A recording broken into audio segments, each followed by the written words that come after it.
Hachem parlait d'un sujet assez épineux. Alors, j'ai dit à Michael, je lui ai dit, ça dépend, est-ce que ce soir, c'est des patrons ou des employés qui vont venir? En fonction de ça, ça va vous plaire ou vraiment vous déplaire. S'il y a des employés dans la salle, je les invite à manger beaucoup de bonbons pour pouvoir. Ils sont là, les patrons sont là, les employés sont là. J'ai compris, les corps l'ont failli. D'accord. C'est le conseil syndical. Le conseil syndical.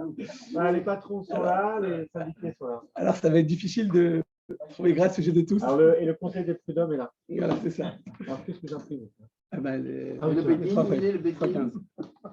Le Beddin, alors justement, on raconte, en fait, de donner raison à tout le monde, ça va être compliqué, mais je vais vous expliquer. On raconte qu'il y avait un rave qui faisait du Shalom Bayit. Et une fois, je vous l'ai déjà raconté la semaine dernière. Il y a 2 semaines? Il y a 3 semaines.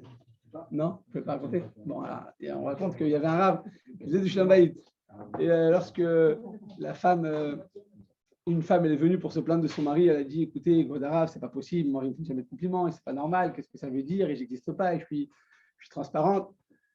Et il lui dit, ma femme, madame, vous avez raison, c'est vous qui avez raison. Après, le mari, il arrive, il dit, écoutez, ma femme, moi, je lui donne tout, je lui donne la carte bleue, elle me laisse tranquille, et qu'est-ce qu'elle veut plus que ça? Je suis un bon mari, moi, voilà, je la laisse. Il dit, monsieur, vous avez raison. Alors, sa femme, la rabbinite, elle lui dit, elle dit, Godarav, je ne comprends pas. Tu dis à cette femme, elle a raison, tu as ce mari. Et c'est lui qui a raison. Finalement, qui a raison? Il dit, ma femme, tu as raison. Eh bien, on va voir une halakha qui est un petit peu, pas complexe, mais qui a énormément d'implications. Il s'agit d'une personne, un employé, et on veut savoir jusqu'à où va l'obligation de l'employé vis-à-vis de son patron. C'est-à-dire jusqu'à où la Torah nous demande d'être vigilant, de faire attention. Est-ce que pendant les horaires de travail, j'ai le droit de prendre le téléphone? À l'époque, on utilisait le téléphone du bureau pour pouvoir appeler faire ses appels personnels. Est-ce que j'ai le droit d'utiliser un stylo pour pouvoir je ne sais, écrire une feuille, toutes sortes de fournitures du bureau pour pouvoir faire des utilisations personnelles? Ça, c'est d'une part. D'autre part, si une personne, est-ce qu'elle doit arriver au haut de sa forme ou bien non, elle peut dire, bon, moi j'avance, je travaille tranquillement. Et je fais selon mon propre rythme. Alors, la question qui a été posée au Grotte Moshe, le Rav Moshe Feinstein, de la aux États-Unis, elle a été la suivante. Il y avait une femme qui travaillait dans un bureau, une secrétaire, et elle avait entrepris un régime, mais pas n'importe quel régime, le régime de Ducan. C'est quoi? C'est-à-dire que ça l'avait totalement asséché, et elle était, on va dire, en bonne santé, tout allait bien. Elle a commencé de jour en jour comme ça à faire, c'est un régime tellement, comment dire, voilà, drastique, voilà. Ouais, et c'était tellement drastique que finalement, cette femme a commencé à perdre toute sa vitalité, elle n'avait plus de force, elle était très chénef, comme on dit en yiddish, elle était très comme ça, elle manquait de vitalité, elle n'arrivait plus à travailler comme il se doit. Elle commençait à avoir comme ça des petits trous de mémoire.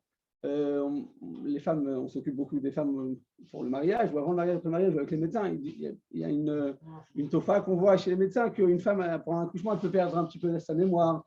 Il y en a qui perdent un peu des cheveux. En tout cas, un régime qui n'est pas totalement le plus équilibré pour une personne, finalement, ça va avoir des incidences dans sa vie quotidienne, dans son travail.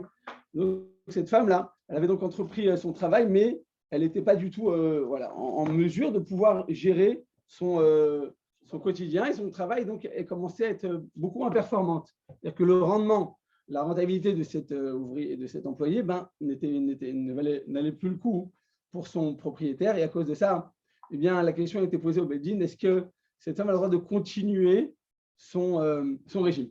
Alors, vous allez dire, écoutez, on est dans une démocratie, chacun fait ce qu'il veut. Si elle ne veut pas manger, elle ne mange pas, quoi. A priori, ça aurait été notre première réaction. On va dire, attends, c'est une employée, c'est des ouvriers, c'est pas une esclave, quoi. Donc elle fait ce qu'elle veut de son corps. On aurait pu dire ça d'un côté. D'un côté, un employé qui vient au travail en sachant pertinemment qu'il ne va pas être au meilleur de sa forme, il est évident qu'il fait perdre à son propriétaire, à son patron, il lui fait perdre des pourcentages dans sa réussite, de son rôle, de son tafkid. Il ne pourra pas les maler tafkido karaoui, il ne pourra pas remplir sa fonction et son rôle comme il se doit. Et donc, la question qui a été posée à Moshe Feinstein, est-ce que cette femme peut continuer ce régime? Un régime donc draconien, je parle d'un régime vraiment drastique, pas un petit régime comme ça pour avoir une bonne santé, se sentir bien dans sa peau. Ça, j'allais dire au contraire, plus une personne sent mieux dans sa peau, plus elle a la forme, plus elle a la force morale et physique, c'est très bien. Mais une femme qui ferait maintenant un régime tellement important qui aurait des incidences, on va dire, au quotidien, bien des trous de mémoire, ou bien elle serait vraiment épuisée au point d'avoir des vertiges quand elle se met debout. Alors vous allez dire, dans ce cas-là, si c'est vrai ce que je suis en train de signifier, donc en train de dire qu'a priori ça devrait être interdit, enfin en tout cas il y a lieu de l'interdire. Alors dans ce cas, comment se fait-il qu'une femme peut tomber enceinte? Même quand elle tombe enceinte, une femme, les 3 premiers mois, je ne dirais pas qu'elle dépérit, mais elle est beaucoup moins rentable au niveau de son patron. Moins efficace, on va dire, c'est plus joli que moins rentable. Ouais, non, là, je parle pour les patrons, justement. On parle de rentabilité. Est-ce qu'on est d'accord avec enfin, je ne sais pas si vous avez déjà eu des employés mariés, enfin, qui sont enceintes, mais quand les 3 premiers mois, elles sont pas là, quoi. Elles sont moins efficaces, elles ont moins la tête, elles sont plus facilement. On est bien d'accord. Au niveau de la loi, on peut renvoyer quelqu'un qui est enceinte ou c'est Certainement pas. Non. Impossible. Maintenant, elle fait rien, elle fait que vomir toute la journée. Je dois lui payer ça normalement. D'accord. Elle peut tomber enceinte chaque année. On peut. D'accord. D'accord. Bon, en fait, c'est comme ça, on est sur la loi, vous dites que ce n'est pas discutable. Bon, elle peut faire ce qu'elle veut, elle a le droit, elle a tous les droits. Ils finiront par la mettre au placard après. Non, vous me dites que c'est interdit. Non, ils ne peuvent pas la virer. Donc elle sera payée, mais ils vont la faire. Ils vont lui mettre une pression. Ils vont la mettre dans un endroit, ils vont rien lui donner à faire, ils vont l'oublier.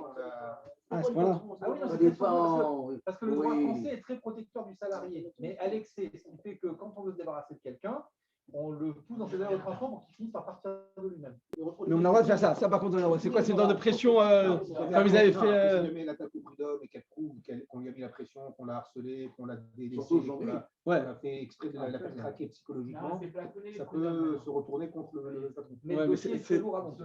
C'est assez lourd. Pour les avocats, ça coûte cher. C'est extrêmement lourd et aléatoire. Aléatoire, vous dites ça peut marcher comme ça. Ah ouais. En fait, il faut avoir du mazal pour avoir des bons employés. Il faut vraiment avoir un bon mazal parce que vous dites, ce que vous dites, elle peut, si elle est procédurière, elle peut mettre à place son patron. Ouais. Vous dites.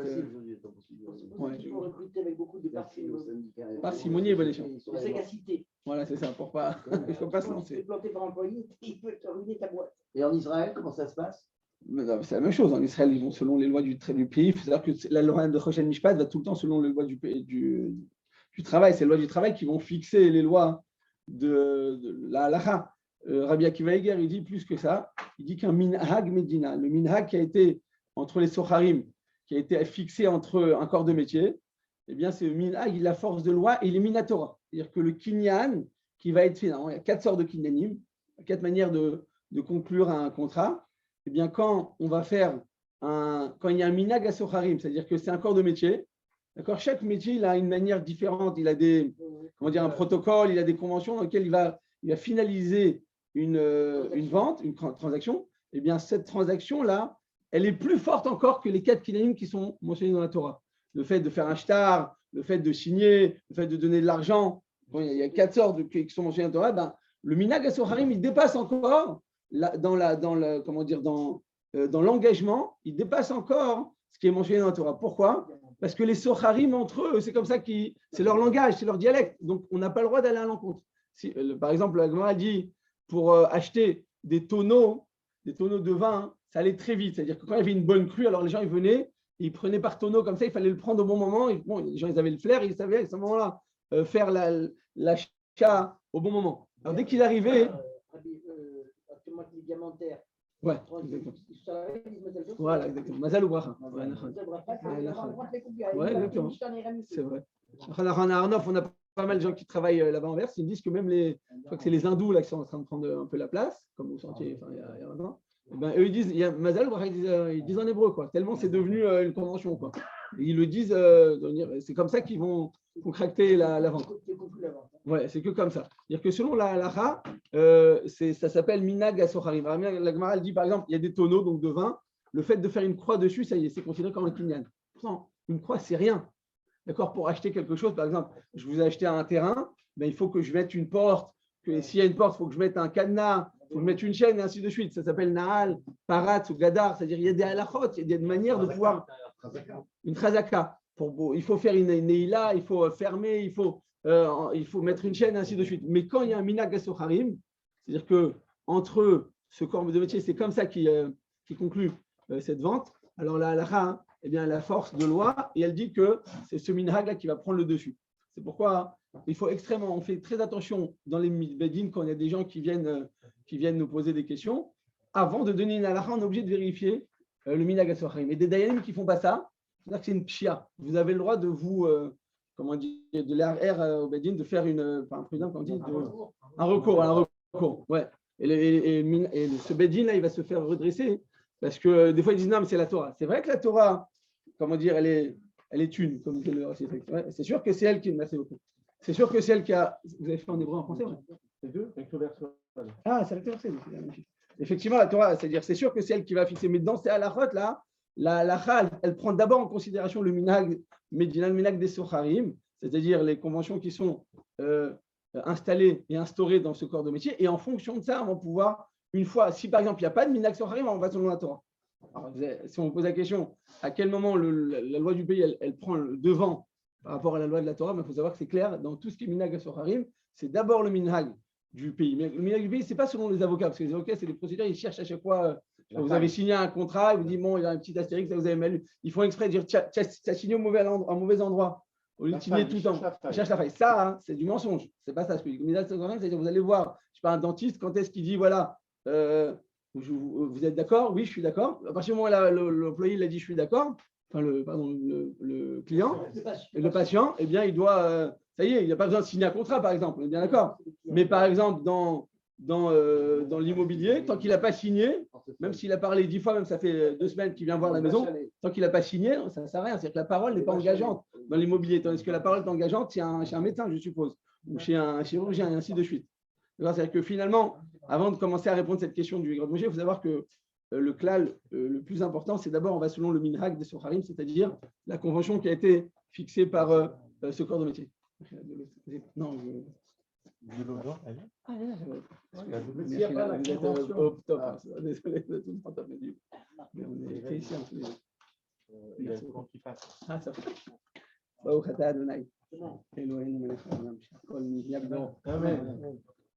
Alors, mais s'il n'y a pas la convention d'une corporation professionnelle, il y a quand même la loi du pays.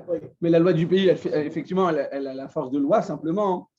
Quand je dis c'est la loi, ce n'est pas ce qui est fixé par les avocats, ce n'est pas ce qu'on a l'habitude de faire dans un bet mishpat. Dans un bet mishpat, dans un tribunal, ce n'est pas suffisamment, ça n'a pas de loi. Il faut que ce soit, comme vous dites, que ce soit un corps de métier qui ait fixé quelque chose. Et ça, ça a force de loi d'Eoraïta. C'est encore plus fort que ce qu'il y a écrit dans le Torah. Si ce que vous dites, c'est vrai, si maintenant on a un différent, alors on va prendre cas de ce que le tribunal civil va trancher. C'est la loi. Non, c'est sûr. La loi civile. Mais là, on parle maintenant de conclure un contrat. Quand quelqu'un s'engage en disant je veux prendre l'appartement, est-ce que maintenant il est obligé, il n'a pas le droit de se rétracter ou pas? Vous êtes agent immobilier, je vais écouter, je suis d'accord. Le lendemain matin, je viens, je dis non, j'ai plus envie. Non, mais en matière d'immobilier, tant qu'on n'a pas signé, ça ne sert à rien. Non. Tandis qu'un chez un docteur, je dis oui, je vais attendre, faites-le moi. Après, je dis non, j'ai plus envie, c'est trop tard. Non, théoriquement. Il doit aussi signer le devis. De quoi? J'ai une carie, je ne me rappelle pas avoir signé quoi que ce soit chez mon dentiste. Quoi? Dès qu'il y a un dépassement, dès qu'il y a des soins. Dès que ça devient une certaine somme, il est obligé de signer. Ça y est, oui, ça y est. Et si c'est juste, alors quoi, à partir de quoi? C'est 500 €. 80, il est obligé de signer? Très bien. Si c'est comme ça dans tous les corps de métier, c'est parfait. Et il est obligé de signer. Magnifique. C'est très bien. Ok. Non, mais dans tous les domaines. Dans tout le domaine, la loi. L'accord verbal, c'est un engagement. Simplement, le problème, c'est que c'est la contestation de le prouver. C'est la contestation au moment de le prouver. Mais si on pouvait le prouver, si par exemple on avait des témoins, si on avait des témoins que personne n'a donné son accord, et que d'abord que même quand c'est un engagement purement oral. A priori, oui. Mais dans la halakha, c'est comme ça. On dit que c'est un accord sur la chose et sur le prix. S'il a eu une proposition de la chose à un prix donné et qu'il était d'accord, et tout ça devant témoin, Je ne vois pas ceux qui. Même selon la loi, vous dites qu'il ne peut pas se rétracter. Dans un accord verbal, il peut être écrit. Non, mais dans certains cas, dans la loi française, ça part. Selon la halakha, c'est comme ça. Tant que tu n'as pas signé. Non, jusqu'à un certain montant. C'est possible, mais maintenant, ils veulent que tout soit écrit, que tout soit mail et tout ça. Hachem, il a créé avec la parole. L'important, c'est que la parole est quand même. Non, bah, selon la Torah, c'est la parole qui fixe. Et même si je n'ai pas signé, ça y est, je suis engagé, je ne peux plus me rétracter. Il y a écrit qu'une personne qui revient sur sa parole, d'accord, qui revient sur sa parole, il dit je veux acheter, et qu'après il ne veut plus, il y a écrit Kolaporea, il dort ma boule, il fera mieux. Non, une personne qui ne retient pas son engagement oral, son ordre nous dit que c'est Akadosh Baruch Hu lui-même qui a créé le monde et qui a détruit le Maboul, le monde par le Maboul, eh bien, il va s'occuper de lui. Pourquoi? Parce que, comme Jonathan l'a dit, le monde a été créé par la parole. Donc, pour nous, la parole, c'est un engagement total et comme une signature, il n'y a aucune. Mais vous avez raison, le problème, c'est qu'après, il faut le prouver. Dire non, je n'ai pas dit ça, si tu as dit ça. Bon, il faut arriver à le prouver. Mais quand les deux, ils sont de bonne foi et qu'il a dit oui, c'est comme s'il avait signé. Même quand en fait, on a signé, on peut se rétracter, mais c'est qu'on se rétracter. C'est pas la loi Scribner, on peut se rétracter. Non, voilà. Ça, par exemple, ça, c'est un lieu de loi. Ça, selon la halakha, on va prendre en considération. Si, selon la halakha, selon la loi du pays, on a 7 jours pour se rétracter, même si ce n'est pas écrit dans la Torah, parce que dans la Torah, chaque engagement, ça y est, c'est un début de contrat, eh bien, on va, oui, prendre en considération ces 7 jours, parce que c'est sous-entendu. Ça s'appelle Minag Asocharim. C'est ça le Minag Asocharim. Ça a été fixé, mais ça a été accepté. Quand ça a été accepté par un corps de métier ou par la législation du pays dans lequel on est, eh bien, c'est à force de loi. Oui, c'est aussi la loi. C'est aussi la loi du pays. C'est aussi la loi. Tout ce qui est sous-entendu. C'est-à-dire, même si on n'a pas. Ce qui est admis, ce que tout le monde est. Ce qui est le minhag des gens dans le pays, ben c'est ça ce qui est à force de loi. Et comme je dis, Rabbi Akiva dit c'est d'oraita. On comprend que ça va très loin. Ce n'est pas juste, ça va, je me suis rétracté, j'ai donné que ma parole. Mais que ta parole, ben c'est très engageant, tout aussi, autant que de faire un acte. Oui. Vous avez un proverbe dans l'Yiddish qui dit la chose suivante: la parole vaut l'homme ou l'homme ne vaut rien. Oui. Donc c'est un parole. Ah bon. Eh ben c'est le. C'est d'accord. Il a fait. Alors on y va. Donc on est en train de dire qu'une femme, elle a envie donc de commencer son régime. Maintenant, elle voit qu'elle est totalement affaiblie, qu'à cause de ça, elle risque de mal travailler, de faire un mauvais, d'être plus faible dans son travail. Et on veut savoir est-ce qu'elle a le droit de le faire. Ou bien elle est obligée d'arrêter son régime. Alors avant de répondre à cette question donc, par rapport à l'employé, la loi de patron et d'employé, on va d'abord répondre à une autre question qui est plus large, auquel le Rav Moshe Feinstein, dans les grottes Moshe, Rochen Mishpat Relekbet, Siman, Samer et Samer Vav, donc chapitre 65 et 66 a répondu. Il dit Bichla, est-ce qu'une personne a le droit de faire un régime? Ou bien plus que ça, est-ce que j'ai le droit de faire une opération? J'ai par exemple un grand nez, je suis très complexé par mon nez. J'ai envie d'aller voir un chirurgien et lui, écoute, refais-moi mon nez. Il y avait un grand rabbin qui s'appelait Rabbi Michael Jackson, il a refait son nez. Il a refait son nez plusieurs fois. Est-ce qu'on a le droit, selon la halakha, peut-être de refaire le nez ou toutes sortes d'opérations esthétiques? Est-ce qu'on a le droit ou on n'a pas le droit? Quelle est la question? Vous avez dit, écoutez, on fait ce qu'on veut, on est maître de notre corps et on ne va pas nous dire quoi faire. Eh bien, c'est faux. Parce que d'abord, notre corps ne nous appartient pas, il appartient à Kadosh Baruch Hu, il nous a été moufkad, modani les fanecha tous les matins, on remercie Hachem de l'avoir rendu, c'est-à-dire qu'il ne nous appartient pas. D'accord, il nous l'a prêté, on doit le rendre en bonne santé. Comment? De nous avoir rendu la Neshama. La Neshama. Mais on dit que le corps, là-bas on remercie effectivement pour la Neshama. Simplement, le corps qui nous a été donné, si une personne elle a envie d'aller nous faire quelque chose de mal, ou de. La Gemara prend ça pour un tatouage. Je dis, le tatouage, tu es obligé de rendre un corps propre après 120 ans. On ne peut pas avoir avec un tatouage. Par exemple, deuxième exemple, on dit une personne veut faire du mal, ou allez-nous, les gens qui pensent que le suicide c'est quelque chose qui est admis par la Torah, c'est tellement exclure que on dit mais c'est pas ton corps, donc tu es obligé de le rendre en bonne santé à Kadosh Baruch Hu. Donc une personne, elle doit faire très attention, extrêmement vigilant à son corps, faire attention à ce qu'on mange, faire attention à pas faire. Alors j'ai pas dit qu'on va faire toute la journée du sport et commencer à boire des choses. J'étais au collège je suis chez David Yosef et là-bas il y a son fils, il faisait son khatan. Il venait avec de l'herbe tous les jours, il faisait comme ça un jus d'herbe. Il dit c'est très bon pour la santé. Je lui dis mais tu peux m'imposer selon la halakha. Il me dit si, selon la halakha, il faut faire attention à son corps. Alors le Ramchal, il écrit dans Meselat Yesharim que pour pouvoir fixer est-ce que je suis obligé de faire la Ishtadlut ou pas, on va selon la majorité. On va selon la majorité de la population. Si la majorité de la population fait telle chose, je suis obligé de le faire. Ça s'appelle la Ishtadlut. Si on ne le fait pas et qu'il y a quelques études qui disent que manger telle chose c'est dangereux, je ne suis pas obligé d'en prendre cas parce que la halakha ne va prendre cas que de ce que la majorité des gens font, c'est ça, l'Aïchabou. Donc je reviens à ce qu'on dit, une quand Moshe dit ici. Pourquoi les rabbins fument? Pourquoi le rabbin quoi? Et le rabbin fume, pourquoi? Ça veut dire qu'il y a marqué fumer, tue. Bon, alors, il faut savoir que fumer, à l'époque, certains médecins considéraient que c'était quelque chose de bon pour la santé. Vous avez raison, maintenant, c'est vrai. Mais il y a, on dit, par exemple, le Chida, il y a 300 ans, il disait que c'était, par exemple, c'était bon pour la digestion. Bon, il paraît que c'est bon pour la digestion, ça permet d'aller.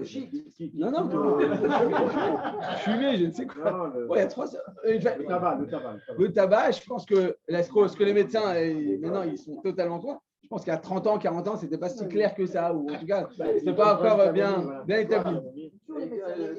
Voilà, c'est ça. On raconte que le Rav Shach, il disait que le Gan Eden, c'est quoi? Il dit, c'est une Gemara, un standard et une cigarette. Et jusqu'au moment, à un certain âge dans sa vie, il s'est rendu compte des méfaits de la cigarette. Il a dit, le Gan Eden, c'est quoi? C'est un standard et une Gemara sans cigarette. Et Rav Shach, derrière, il y a un livre qui a été écrit en son nom sur tout ce qui est bon pour la santé, vous savez? Non, c'était pas un diététicien, le Rav Shach, mais il faisait très attention finalement à son corps en fin de vie. Il dit qu'il a regretté finalement tout ce qu'il avait fumé dans sa jeunesse. En tout cas, on revient à ce qu'on disait, le fait de faire attention à son corps, c'est une obligation, parce que notre corps nous est moufkad, il nous a été prêté, on ne dit pas prêté, on dit il a été déposé en dépôt, et donc on a l'obligation de le rendre en bonne santé à Kadosh Baruch Hu, et donc il est intéressant de faire des choses dangereuses. Donc il est grotte Moshe, si maintenant je fais une opération esthétique, eh bien à ce moment-là, qu'est-ce qui va se passer? Faire une opération esthétique, ça implique une ardama klalit, c'est-à-dire anesthésie générale. Et anesthésie générale, il faut savoir que son nom Shulchan Aruch, une personne qui n'a pas la mishkav. Écoutez bien ce que dit le Shulchan Aruch, une personne n'a pas la mishkav, une personne qui a eu de la fièvre, et à cause de cela, elle a dû s'allonger. D'accord? Pour 1 heure. C'est rien. Et des fois, après, ça va mieux. Tu as pris un peu comme ça, tu es fatigué, et ça va mieux. Il nous dit Shulchan Aruch, cette personne doit faire la brachat agomel, birkat agomel. Pourquoi? Il dit parce qu'il y a des gens, là, allez, nous, ils ont ça, et ça va de mal en pire, et après, ils y restent. Donc, il y a des gens, je ne dis pas quand un mal de tête ou une fatigue, ou au Hachem, comme là, les Juifs, on a une vie très intensive, qu'on soit un peu fatigué ou même très fatigué, c'est normal. Mais qu'on soit nofal mishka avec soit une maladie, donc la fièvre, de quelque, même la plus bénigne soit-elle, selon la halakha, ça s'appelle nafal mishka, et on est obligé de faire la bracha, birkat agomel. On doit monter à la Torah et on dit birkat agomel. Quand n'importe quelle maladie, pour les Ashkenazes, non. Les Ashkenazes, il faut que ce soit une vraie maladie plus, conséquente, à tel point qu'elle soit dangereuse. Il faut que ce soit dangereux, il faut que ce soit un véritable danger pour pouvoir faire la gomel. Mais le Fiach Shulchan Aruch, dès qu'on a une maladie bénigne, d'accord, et donc on ne peut pas les tafket, on est obligé de s'allonger pour cela, eh bien on est obligé de prendre un médicament. Et après, ça va mieux, même en 1 heure, on devrait faire birkat agomel. C'est-à-dire que le fait de faire une anesthésie générale, Vadek, c'est une sakana. Il y a des gens, là, ils ont fait des anesthésies, ils ne sont pas relevés. D'accord, c'est quelque chose. Il y avait à Jérusalem un maire qui s'appelait Ori Lopelonsky, qui était le directeur de Yad Sarah. C'est un très grand ergoun de Chesed dans lequel on prête les chaises roulantes, et les cannes, comme ça, tous les appareils médicaux. C'est un très grand, c'est une des plus grandes chaînes de Chesed qui existe en Israël. Elle avait été tenue par Ori Lopelonsky, qui est devenu par la suite le maire de Jérusalem. Son fils est parti faire un truc dentaire. Ils l'ont mis en Israël, ça s'appelle gastroc pour les enfants. Quand on fait un truc dentaire, on met une sorte de gaz comme ça, je ne sais pas comment ça s'appelle. Un gaz irique, hein? C'est un gaz comme ça, et on met un peu dans les vapes comme ça. Il n'est pas très. Mais vous avez ça en France? Alors en Israël, il a fait ça, son fils, et alors il ne s'est pas relevé. C'est-à-dire que ça arrive, c'est des choses qui pas. Mais non, c'est pas courant au niveau médical, c'est pas vraiment prouvé, mais ça dépend en fonction de l'état de l'enfant et qu'on dirait qu'il y a une certaine fragilité. Donc on voit que faire une anesthésie générale, c'est sûr que c'est une sakana. C'est-à-dire que c'est un danger, mais c'est évident. Même une anesthésie locale, des fois, il y a des gens, ils ont des paralysies. D'accord? Ils m'ont dit que des fois, ils ont fait pour arracher une dent, ils ont mis une dose un peu. Ils ont touché un nerf, c'est possible, j'entends ou pas? Toucher un nerf, ça peut être. Ouais, non, ça c'est sur place. Mais est-ce que ça peut laisser des séquelles à vie? Ah ouais, c'est toucher le nerf, c'est ça. Alors, bon, en tout cas, c'est ça. Ouais. Ouais, c'est possible. En tout cas, selon la halakha, ça s'appelle se mettre en danger. Donc, si maintenant je suis obligé de me faire une opération pour des raisons de santé, alors il n'y a pas de question, c'est sûr qu'on peut le faire et on doit le faire parce qu'on doit regarder, c'est encore en bonne santé. Mais si maintenant c'est juste pour des raisons esthétiques, alors si maintenant esthétiquement, je suis tellement touché que je suis gêné, je suis très gêné, je suis complexé. Alors, être complexé, c'est aussi une sorte de maladie, finalement. Il y a des femmes qui sont, des gens qui se sentent tout le temps, on me regarde, on se moque de moi. gens qui sont complexés. Malheureusement, les psychologues, les psychiatres, à notre époque, ça marche tellement parce que les gens, il y a tellement, de plus en plus, ils sont fragilisés avec tout le shefa qu'il y a autour de nous. Les gens ils sont de plus en plus fragilisés. Au lieu de nous aider, on est asservi à cela par toute cette matérialité, toute cette abondance. Donc les gens, ils sont de plus en plus faibles. Eh bien, les poskim considèrent que dans plusieurs domaines, que l'état de santé morale d'une personne, ça a un poids dans la halakha. Je vous donne 2 exemples très rapides. Dans les lois de Ben Hametzarim, on n'a pas le droit d'écouter de musique. Pendant entre 17 Tammuz et Tisha B'Av. Le Rav Shlomo Zalman Auerbach, il dit qu'à notre époque, une personne pour laquelle la musique, ça lui donne la force. Il se sent toujours à place. Il y a des gens, ils n'ont pas la pêche, ils ne se sentent pas bien dans leur peau. Et la musique, pour lui, c'est une sorte, pas de médicament, pas de, comme une canne.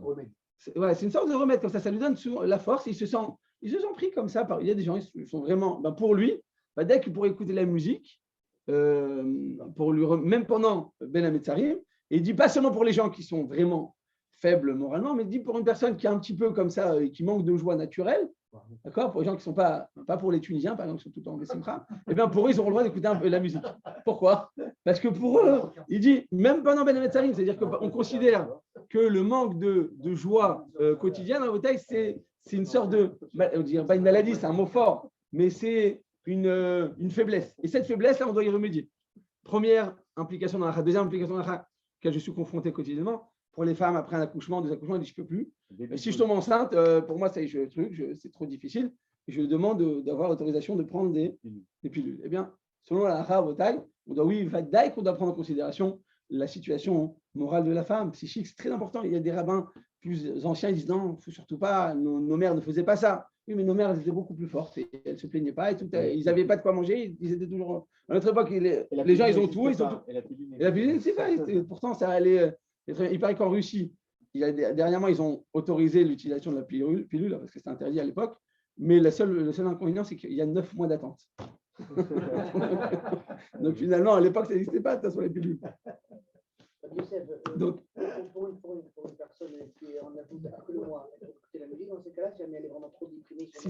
Si c'est quelqu'un qui se sent. Ouais. Il y a des gens, ils ont besoin de ça pour leur quotidien.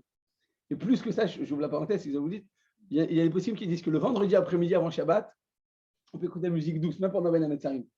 Même, vous savez, des familles comme ça, donc il n'y a pas du tout. Par exemple, les possibles disent quand une galénette dans un jardin d'enfants, dans un gan, dès qu'on peut mettre de la musique, les enfants, ils ont besoin ils font des exercices physiques, dès qu'on a le droit selon la halakha. Parce que là, ce n'est pas pour un plaisir, c'est pour une nécessité. Ou une personne qui est elle-même en deuil, il a un cabinet dentaire et il ne va pas éteindre le truc de musique de tout le cabinet à cause de lui.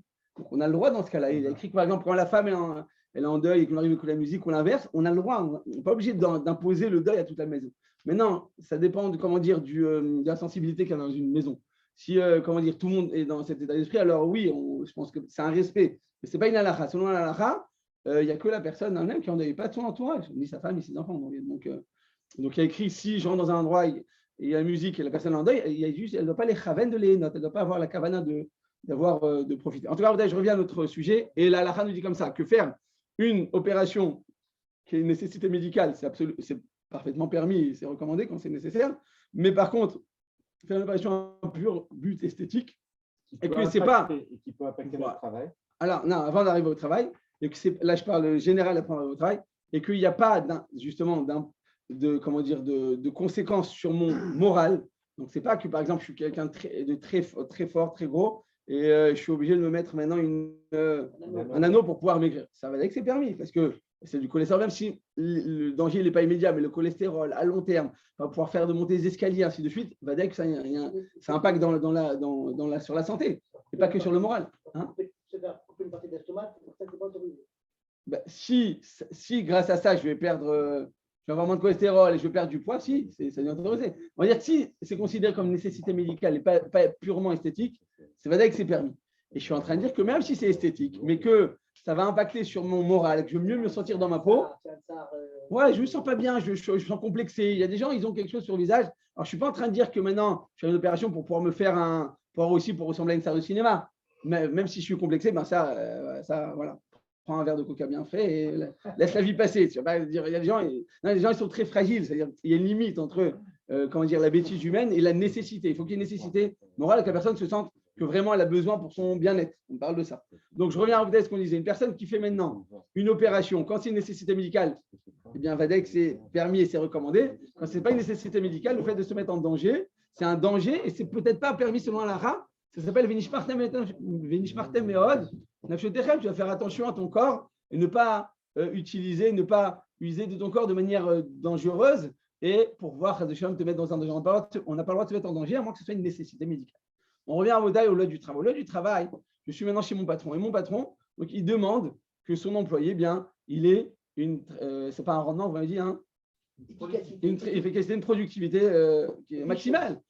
Alors, effectivement, être tout le temps à 100% de mon travail, bon, peut-être en Russie ou en Chine, dans un bol de riz, c'est des bosseurs, peut-être, ils n'ont pas d'état d'âme tant qu'on va augmenter. Les Japonais, Non, c'est les Chinois, non? Les Japonais. Ils prennent 5 jours de congé par an et on les force à en prendre les 5 jours. C'est pas vrai. Sinon, mais ils veulent pas. C'est pas un bol de riz qu'ils prennent au Japon. Je crois qu'ils sont riches là-bas. Ils mangent rien. Mais les Japonais, il y a des pénalités parce qu'ils prennent 5 jours. Ça va, 5 jours. 5 jours. 5 semaines. 5 jours de travail par an, c'est tout. 5 jours. Et ils ont des pénalités parce qu'ils prennent pas. Top.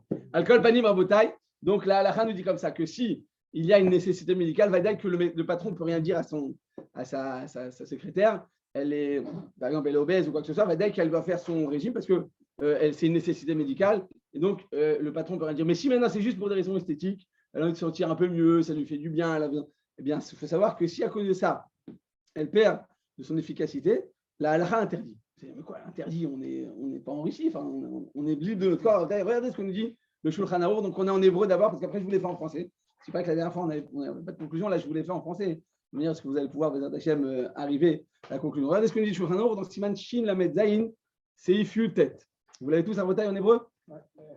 Un apoel rachai la sot melacha balayla ou la skiratzmo au bayom.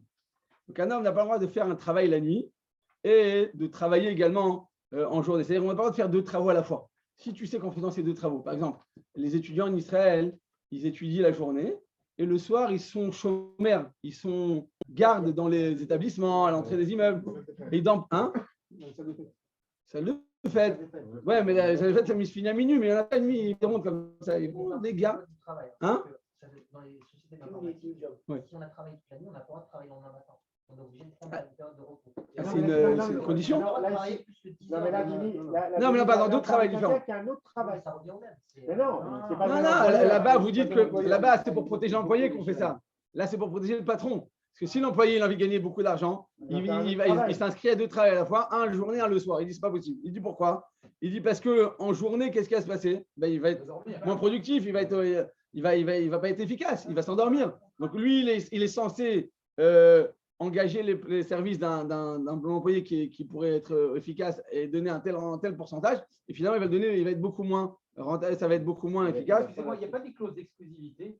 C'est-à-dire C'est-à-dire que si je suis employeur, je recrute quelqu'un, je peux lui imposer de ne travailler que pour moi. Oui, c'est ce qu'il dit, voilà, c'est ce qu'il dit. Et l'employeur rachat, il a saute. Mais la travail là, c'est-à-dire qu'on doit être employé chez une personne et exclusivement. Vous avez raison. Oui, c'est vrai. Mais regardez ce qu'il continue. Et là, ça répond à notre question. Tout le monde, je dois l'intérêt de l'employé et de l'employeur. On est d'accord, c'est sûr. Bien sûr. L'employeur, c'est son droit d'avoir un employé à 100% efficace. Qui lui a totalement investi. Regardez ce que dit. Et là, il répond à notre question. Vélo Irhav, il n'y a pas le droit d'avoir faim. Quand tu es au travail, tu dois bien manger. Tu dois manger parce que c'est pas trop non plus, sinon tu vas t'endormir comme après la dafina. Mais tu dois quand même bien manger. Tu dois avoir des forces. Veisagef atzmo, ou se faire souffrir. Vous savez qu'il y a une question dans les poskim. Est-ce qu'une personne peut faire un jeûne? On vient de sortir des Shovavim. Shovavim, c'est la période pendant laquelle on répare un peu les péchés de jeunesse. Et il y a des gens, il dit, le Ben Ishraï, le Harizal, il dit pour réparer, tu dois jeûner. Mais c'est très bien de jeûner, pourquoi pas. Mais le Harizal, il préconise 82 jeûnes pour effacer les péchés de jeunesse, ou si Chazacham, il est parti avec des Ingoya, ainsi de suite. C'est comme c'est assez, comment dire, c'est une capara tellement grande, il parle 80 jeûnes. Le Ben Ishraï dit non, écoute, 82 à notre époque, c'est plus possible. Un jeûne, ça suffira pendant la période de Shovavim. Mais non, en faisant ce jeûne, je vais être mon patron, je vais moins travailler ce jour-là, on est bien d'accord. Quand je jeûne, je n'ai pas toute ma tête, je suis fatigué, je suis plus nerveux, je suis moins éveillé, et ainsi de suite. Donc, même un jeûne, et tenez-vous bien, ça va vous choquer ce que je vais vous dire. Il y a un livre qui s'appelle le Rav Yitzhak Yeranen. D'accord? Il écrit quelque chose dans le détail de choquant. Il dit un enseignant de Torah, il ne doit pas faire les jeûnes 17 Tammuz, Gimel, le 3 Tishri, et ainsi de suite. Les 4 jeûnes, il ne doit pas les faire. Il doit faire que Tisha B'Av et Yom Kippour. Il dit pourquoi? Parce que selon la halakha, non, pour lui, il ne le fait pas. Il ne doit pas faire les 3 jeûnes. Il ne doit pas les faire. Il dit pourquoi? Les jours où ils vont au travail. Ils vont au travail. Il dit selon la halakha, un enseignant de Torah, pour les enfants, il doit enseigner tous les jours de l'année, même Shabbat. Il devrait. C'est que vous allez au Kotel, il y a une école qui s'appelle Zilberman. Vous avez entendu parler de cette école? C'est une école, ils apprennent par cœur tout. Comme il parlait de Djerba, ils étaient comme ça, ils enseignent par cœur. Les enfants, ils connaissent tout par cœur. Tout le Tanakh par cœur, toute la Mishnah par cœur, toute la Gemara par cœur. À l'âge de 15 ans, ils connaissent tout par cœur. C'est des machines de guerre. Mais après, le problème, c'est qu'on n'arrive pas à les faire rentrer dans les chivotes plus. Pourquoi? Parce que comme ils font du par cœur, ils font que ça. Donc après, au niveau de des svarot et déguiser leur esprit, ben, ils sont pas totalement, ils n'ont pas investi ça. L'esprit, ça s'aiguise. Jusqu'à 15 ans ou jusqu'à l'âge de 18 ans, ils faisaient qu'apprendre par cœur. C'est très bien. Mais donc, ils ont développé leur mémoire. C'est magnifique. Mais à cause de ça, hein, leur esprit est moins aiguisé, donc ils n'arrivent pas totalement à s'intégrer dans les chivotes, on va dire, conventionnelles. Bon, alors c'est un peu discutable. Mais par contre, dans cette école, j'ai des enfants mes enfants, ils ont des amis qui sont là-bas. Ils étudient tous les jours de l'année. Tous les jours Shabbat, Yom Tov, tous les jours à l'école, tous les jours, à part Kippour. Alors, comme à l'époque de l'Allemagne, c'était comme ça. Donc, il dit, si on met la Med, il enseigne tous les jours de l'année. Il va faire ses jeûnes, il va mal enseigner maintenant. Maintenant, à cause de ça, les parents, ils te payent et tu ne vas pas être efficace comme il se doit. Donc, ce possèque, la Srakarnen, il dit à Botaï qu'un Melamed, il n'a pas le droit de jeûner même les jeunes qui sont inscrits dans le. Pourquoi Botaï? Parce que le Gezel, c'est de Horaïta et le jeûne, c'est des Rabbanan. Qu'est-ce qui est plus important? L'un, c'est une Déna Torah, l'autre, c'est par les Chacham. Qu'est-ce qui est plus important? Vadaï, de Horaïta, tu n'as pas le droit de transgresser l'interdiction de la Torah pour pouvoir faire une Misa des Rabbanan. Est-ce que j'ai le droit de voler quelqu'un pour faire une Misa avec? Ben non, on ne peut pas faire ça. Et malgré tout, arrive à tenir le jeûne sans problème. Parce que le jeûne commence tout le matin, il finit son travail à 18h et le jeûne finit à 22h. Bon, je pense que c'est une question de régime alimentaire. Je pense que c'est une question. Si personne, elle se sent bien dans sa peau et qu'elle est forte, si c'est quelqu'un qui va dire qui est robuste, je pense qu'il va bien tenir. Si c'est quelqu'un qui est frêle et dès qu'il éternue, il va se décomposer comme des osselets, ben, il ne va pas tenir. On peut faire une loi que pour des gens qui font leur corps. On ne fait pas ça. On dit la loi est la même pour tout le monde. Donc, ouais, voilà, ceux-là. Non, mais même Kippour, on leur dit dans ces cas-là, ils ne jeûnent pas. Non, d'accord, on ne parle pas d'entraînement. Non, mais on parle d'un vol. En général, les gens, ils supportent le jeûne. C'est juste parce que ça les impressionne, le jeûne. En principe, tout le monde. Bon, très bien, mais je ne sais pas, vous n'avez jamais été professeur dans les écoles avec des enfants, mais il faut avoir une force. Les enfants, ils essorent. Manger, ça fatigue plus que ne pas manger des fois la journée. Non, c'est pas. S'ils mangent énormément, certains. Oui. C'est établi même dans la Oui. Comment faire dans ces cas-là si je suis employeur et que j'ai des salariés musulmans qui font leur ramadan, s'effondrent pendant le ramadan? Parce que j'ai connu des services où tout le monde à 5 heures s'arrête et puis qu'il y ait ou pas du travail. Et voilà. Et regardez les bus de la RATP, quand c'est le ramadan, ça tombe vraiment ralenti. Et ça roule plus doucement. Ils sont pas efficaces. Ils sont, même la délinquance pendant le ramadan, pendant 40 jours. Ou bien un mariage, on attendait. Les serveurs, ils ne venaient pas. Les serveurs ne venaient pas. Donc tout le monde attendait pendant 1 heure, 2 heures. Bon, alors, je pense que c'est établi qu'une personne qui jeûne, il ne peut pas bien travailler, c'est sûr. Maintenant, jeûner. Il faut 40 jours de vie. C'est 30 jours d'affilée. Ouais, 40 jours. Bon, c'est vrai. Non, mais 40 jours, je crois qu'il boit quand même. Ou il boit quand même. Non. Ah, d'accord. En fait, ils vont continuer. Mais le soir, ils mangent. Surtout, c'est fonction de l'heure solaire. Donc, quand c'est au mois de mai, ouais, c'est. Non, c'est l'heure solaire. Non, l'heure solaire, mais calendrier lunaire. Les jours lunaires. Donc, on a une dit sur un comme ça, vélo irave. Donc, on n'a pas le droit d'avoir faim. Vous avez le travail. On n'a pas le droit d'avoir faim. Mais on n'a pas le droit de se faire souffrir, de jeûner, de se sentir, je ne sais pas, dans une pression comme ça, morale, en se sentant étouffé. On n'a pas le droit quand on est au travail. On doit être le plus efficace possible. Et il y a Achille, mais notable, eh bien, le patron il lui donne un ticket de restaurant pour qu'il puisse travailler, il lui donne des conditions de travail. Qu'est-ce qu'il fait? Il lui donne ça à ses enfants. Mais tu ne peux pas, moi je te l'ai donné à toi. C'est pour que tu manges, tu puisses bien travailler chez moi. Non, tu veux donner à tes enfants, tu veux donner ça à la tzedaka, c'est très bien. Moi, je te donne à toi pour que tu puisses me servir de la manière la plus efficace possible. Donc, on nous dit sur un aour, il n'a pas le droit ni de se faire souffrir, ni d'avoir faim, ni de rester dans une situation dans laquelle il ne va pas être simplement efficace. Mipne, pourquoi vous avez tout ça, regardez Shulchan Aruch, donc toujours du tête, Mipne bitul melarto shel balabait, parce qu'il va être donc pas efficace, il va manquer d'efficacité, et à cause de ça, le travail du propriétaire sera moins bien fait. C'est lui qui est le Share, Machlish Kocho, parce qu'il est en train de s'affaiblir, chez Lo Yuchal Asot Melacha Balabait Bekoar, parce qu'il ne pourra plus maintenant être suffisamment efficace, et il va faire un mauvais travail, il va être une personne qui est épuisée. S'il est informaticien, je pense que son travail ne va pas être très, très efficace. S'il est maintenant, comment dire, s'il est chirurgien, mais ça c'est non. Mais il travaille maintenant de manière physique, nécessairement, ça me demande beaucoup de force. Je travaille dans un bâtiment, si je me sens faible, je ne vais pas pouvoir bien travailler. Comment ? Des ménageurs. Voilà, des ménageurs ou quelqu'un qui casse ou quelqu'un qui travaille dans le bâtiment, il faut être un robuste. Faut pas, si on est tout faible. Là, si on parle d'un employé qui est payé à l'heure ou un employé qui est payé à la tâche. Ça change. À la tâche, il peut s'organiser différemment des heures de travail. Mais à la tâche, il va quand même lui donner un moment. C'est-à-dire que ça va être maintenant limité dans le temps. Si maintenant la personne elle fait pendant 40 jours, elle fait son ramadan, pendant 40 jours, son chantier il va être en rentabilité zéro. Quoi. Non, il y en a qui sont au forfait et d'autres qui sont au travail. À l'heure. Ouais.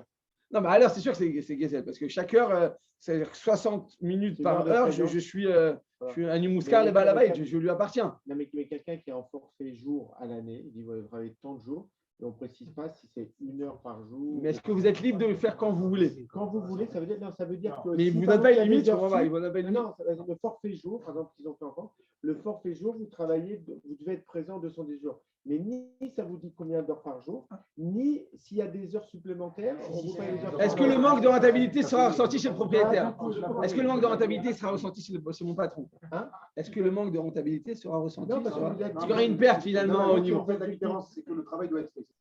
C'est-à-dire que vous avez donné un projet à faire, il doit être fini. Je peux mettre 10 heures pour le faire, je peux mettre 1 heure. Voilà. Ça, c'est mon problème à moi. 2 mois pour le faire, si vous l'avez fini en 1 mois, tant mieux pour vous. Très bien. Si vous l'avez fini en 2 mois, on ne peut rien vous dire. Mais, et si en 2 mois, et malgré le fait que je jeune, j'arrive à le finir, très bien dans ce cas-là. Non, c'est-à-dire que c'est à partir de quand il y a du diesel, on dit j'utilise le temps de mon employeur. Si on est dans un forfait jour, ça veut dire qu'on peut travailler un jour, 1 heure où on travaille 23 heures le même jour, c'est pareil du point de vue de la rémunération. C'est pareil. En fait, au forfait jour, on ne compte pas son temps de travail en heures par jour, mais en jours par an. En jours par an. En jours par an, j'ai compris. Mais c'est-à-dire quoi, si vous travaillez 1 heure par jour, vous serez payé de la même manière. C'est pas logique. Ça veut dire qu'il n'y a pas d'heure sup. Voilà, il y a quand même une limite. On n'a pas le droit de faire moins d'heures et pas plus que d'accord, c'est un forfait, quoi. C'est un forfait, mais on signe quand même. Moi, je fais pour moi, je suis obligé de signer tous les mois un document précisant que j'ai respecté les temps de repos de 11 heures par jour quand même. 24 heures. Non, parce que pour pas que ce soit trop. Je ne comprends pas plus de 13 heures. D'accord, donc on a dit, donc on voit sur un ordre explicitement que avoir faim ou être fatigué au travail, c'est interdit parce qu'on est en train de voler notre propriétaire. Regardez ce que nous dit le Shulchan Aruch, c'est Ifkav Rabota, et là, si vous ne l'avez pas lu une fois dans votre vie, je pense que ça va vous, pour les patrons, ça va vous faire plaisir. Pour les employés, peut-être un peu moins. Regardez ce que nous dit le Shulchan Aruch, c'est Ifkav. Donc on passe au prochain séif. Mouzar Apoel, Shelo Yevatel Me'at Kan ve Me'at Kan. Donc l'employé, on va lui demander de ne pas faire un travail un petit peu comme ça à son rythme, pas trop vite le matin, non, doucement le matin, et pas trop vite le soir. Et là, Chayav le Dagdek à l'Atzmo Bazman, il doit être extrêmement vigilant dans le temps, venir à l'heure, faire un travail précis au niveau de mon emploi du temps. Je dois être le plus investi possible pour pouvoir travailler comme il se doit. Shiar et Ikpidou à la bracha Brevich et Birkat Amazon. La 4e bracha du Birkat Amazon dans la taille. Pourquoi on dit Amen là-bas? Pourquoi? Mais depuis quand on dit Amen à sa propre bracha? On a quitté les 3 premiers. Parce qu'on fait la distinction entre les 3 premières brachas qui sont Minatora et la 4e bracha qui est des Rabanan. Le Birkat Amazon, Va'achalta, Vesavata, Overachta. Tu mangeras, tu te rassasieras et tu béniras. La bénédiction, le Birkat Amazon, c'est une Minatora. Quand est-ce que c'est Minatora? Les 3 premières brachot, quand tu es savéa, d'ailleurs, j'ai dit à quelqu'un aujourd'hui que selon le Shulchan Aruch, quand tu manges du pain, tu fais attention aussi de boire un petit peu pendant le repas, parce qu'il y a des gens qui font un régime qui ne boivent surtout pas pendant le repas pour ne pas gonfler ou je ne sais quoi.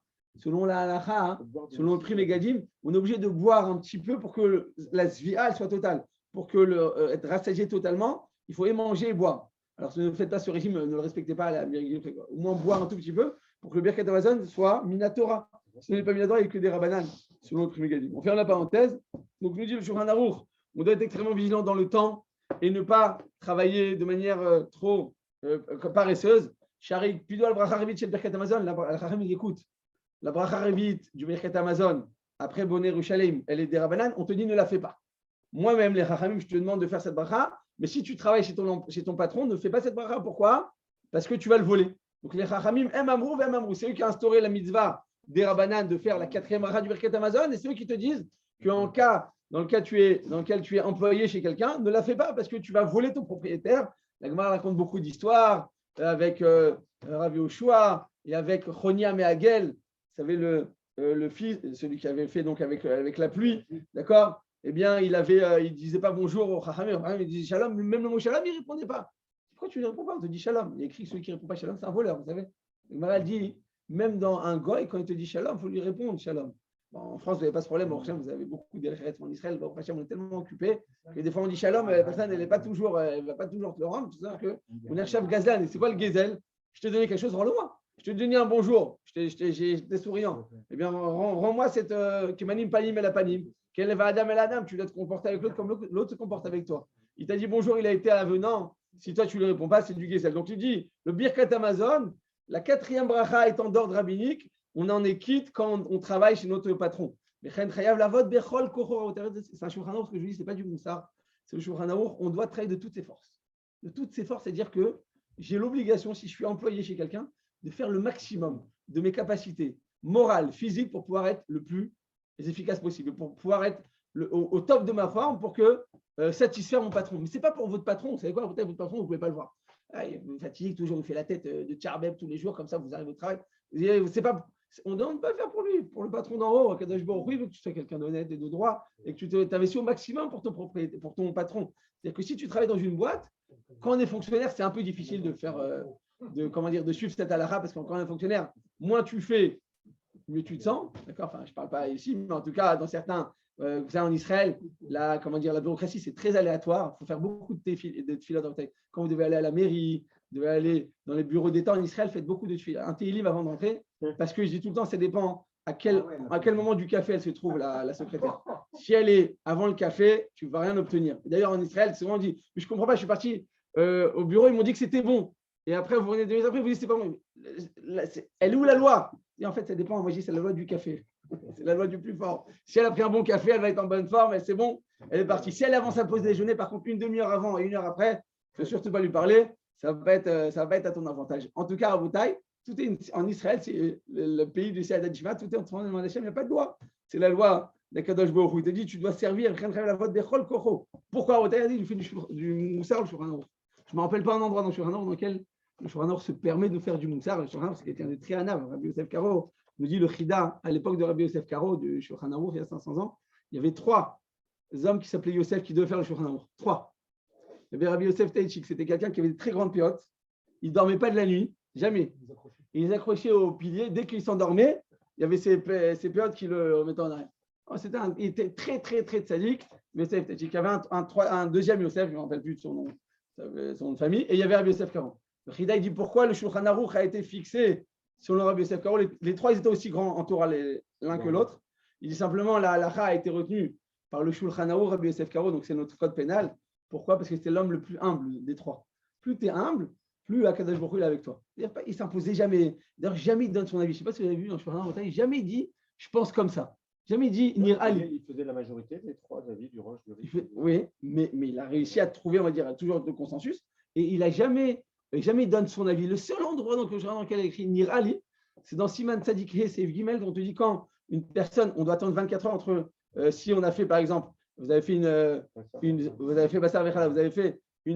dans une poêle, vous avez fait des œufs, d'accord, vous avez fait par exemple des œufs ou des pâtes dans une poêle de viande, et il y a moins de 24 heures qui se sont écoulées. Alors à ce moment-là, la viande, elle va s'imbiber dans l'omelette et elle va donner le goût. Tu ne peux pas manger cette omelette avec du lait, par exemple. Pourquoi? Parce qu'elle a absorbé le goût de la viande, d'accord. On nous dit, si par contre on l'a lavé avec du produit de vaisselle, à l'époque c'était de la poussière qu'on prenait ou du sable avec de l'eau, comme ça on faisait bouillir. Bien sûr, c'était comme ça qu'on nettoyait. La bourrite, ça s'appelle, c'est pas goum, c'est comme du produit de vaisselle. Il dit, mais à ce moment-là, c'est comme si on avait attendu 24 heures, parce que pour 24 heures, le goût il se dénature. Et là, en faisant ça, il va avoir le goût va se dénaturer parce qu'il y a un goût un consommable qui s'absorbe dans les parois. Et là-bas, le Shulchan Aruch, il se permet de dire Nir Ali. Moi, sur place, le char, le tas, tout le possible, il me dit mais depuis quand tu te permets de donner un avis personnel? Les élèves, ils ne donnent jamais son avis personnel. Et c'est pour ça que la halakha est comme lui. Personne, plus on est un ave, la Kadosh Baruch Hu est avec toi, même dans le travail, même à la maison. On dit qu'il y a 2 livres qui ont été acceptés par tout le monde entier, le Chafetz Chaim, le Mishnah Berurah, et le Kaf HaChaim. À la même époque, ils ont vécu le Rabbi Yosef, Rabbi Yaakov et Sofer. On dit que les deux à la maison, ils étaient très vatranim, très comme ça, ils renonçaient tout le temps. Ils étaient très, comment on dit vatranim, très indulgents, très. À la maison, jamais été makpid.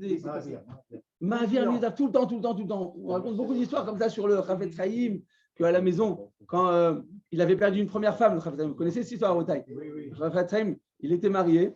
En fait, sa mère, elle était veuve. Sa mère, elle était veuve. La mère du Chafetz Chaim était veuve.